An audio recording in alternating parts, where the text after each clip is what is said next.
in a position that was closer than anybody else, just by happenstance, that allowed me to look for some period of time at the president's head wound, probably 18 to 20 inches away from it.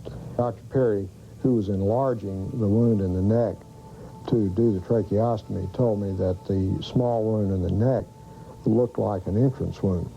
The head wound that I saw was a very large wound in the right posterior part of the head. Well, where did you think the shots had come from? What did you think? But I think, even then, that I would have thought that this was certainly an exit wound in the back of the head, and that therefore the shot must have come from the front. I viewed the autopsy pictures. They had the frontal part of the cerebrum here and the skull out.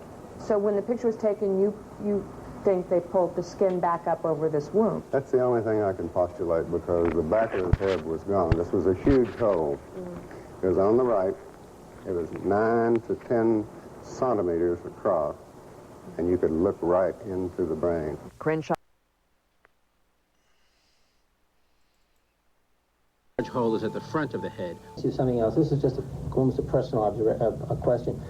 Are you pretty comfortable today with the notion that someone was firing at President Kennedy somewhere from the front? Yes.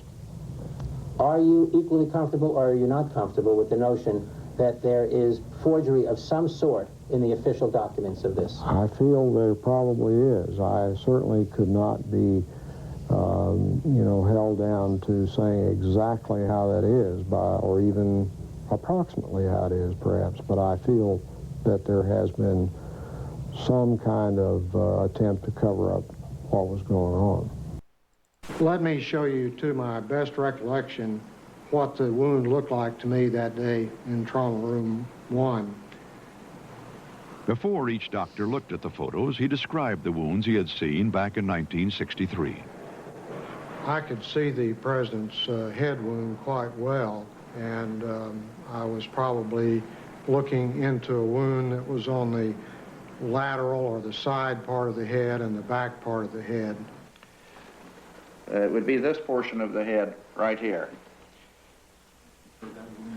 As I remember, it's like this, that there was a big wound, big deficit in his skull and the temporal parietal area.